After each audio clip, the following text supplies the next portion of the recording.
कुछ अच्छी आदतें जो हमें हमारे जीवन में ज़रूर अपनानी चाहिए, भले ही उससे हमें बाहरी फ़ायदा ना दिख रहा हो।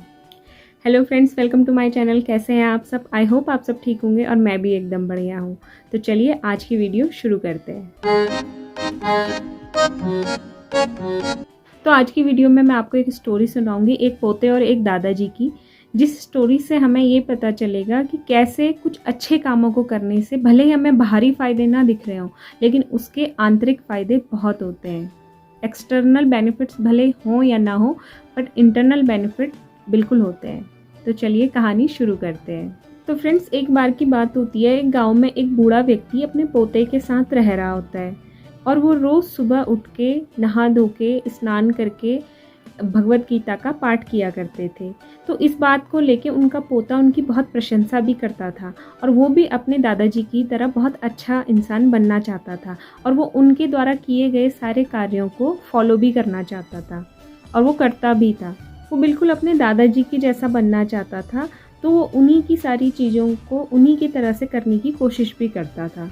तो एक दिन पोता अपने दादाजी के पास गया और अपने दादाजी से बोला, दादाजी मैं रोज़ भगवत गीता का पाठ करता हूँ, लेकिन मुझे इससे कुछ ज़्यादा समझ में तो नहीं आता और जैसे ही मैं इसका पाठ करके इसे बंद करके रख देता हूँ, मैंने जो भी इसमें से पढ़ा होता है मैं वो भूल भी जाता हूँ। तो मेरा इस भगवत गीता को पढ़ने का या भगवत गीता को पाठ करने का मुझे क्या फ़ायदा मिल रहा है। दादाजी एक कोयले की टोकरी पकड़े हुए थे, तो उन्होंने वो टोकरी अपने पोते को दे दी और अपने पोते से बोला, नदी में जाओ और इस टोकरी में पानी भर के ले आओ। अब दादाजी ने अपने पोते से जैसा बोला, पोते ने बिल्कुल वैसा ही किया। उसने टोकरी ले ली और वो नदी के किनारे पानी लेने के लिए पहुंच गया। जैसे ही उसने टोकरी में पानी लेके वो घर पहुंचने लगा, तो घर पहुंचते पहुंचते टोकरी का सारा पानी खाली हो जाता। तो फिर उसके दादाजी ने बोला, तुम एक बार और कोशिश करो और इस बार कोशिश करना थोड़ा तेज चलने की। तो पोते ने फिर वैसा ही किया। वो थोड़ा तेज चल के अपने घर तक पहुंचा, लेकिन फिर टोकरी का पानी खाली हो गया। दादाजी ने फिर पोते से फिर से कोशिश करने के लिए कहा, तो पोते ने फिर से अपने दादाजी की बात मान ली। वो फिर से नदी किनारे गया और टोकरी में पानी भर लिया। फिर से वो जैसे ही घर पहुंचा तो टोकरी का पानी खाली हो गया। अब दादाजी ने बार बार उससे ये कोशिश करने के लिए कहा और पोता बार बार अपने दादाजी की बात मानते हुए उस कोशिश को करने लगा। कुछ देर बाद लड़का इतनी सारी प्रयासों के बाद, इतनी सारी कोशिशों के बाद थक गया। तो उसने अपने दादाजी से कहा, दादाजी अब मैं थक गया हूँ, तो क्या मैं आपके लिए टोकरी की जगह बाल्टी में पानी ले आऊँ? तो दादाजी ने कहा, नहीं, मुझे बाल्टी में पानी नहीं चाहिए, मैं चाहता हूँ कि तुम कोशिश करो और इस टोकरी में ही पानी को लेके आओ। लड़का जानता था कि ये असंभव है, लेकिन फिर भी उसने अपने दादाजी की बात का मान रखने के लिए फिर से कोशिश करी। वो फिर से नदी किनारे गया, उसने फिर से टोकरी में पानी लिया और जितना जल्दी वो भाग सकता था उतना जल्दी घर भागा, लेकिन फिर से टोकरी खाली हो गई।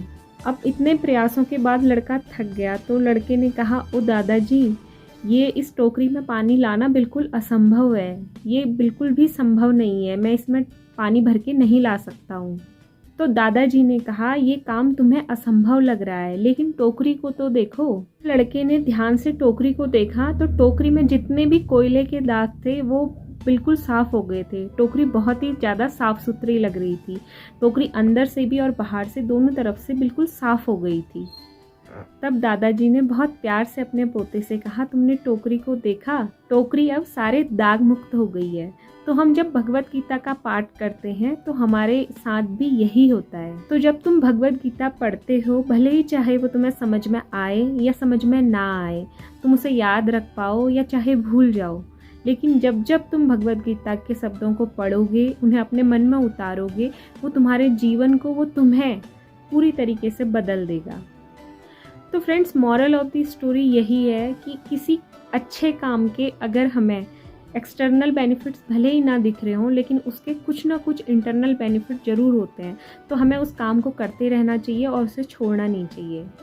तो फ्रेंड्स, कैसी लगी आपको ये स्टोरी? अगर ये स्टोरी पसंद आई और अगर ये वीडियो पसंद आई तो वीडियो को लाइक कर देना, चैनल को सब्सक्राइब कर देना और अपने फ्रेंड्स और फैमिली के साथ शेयर ज़रूर करना।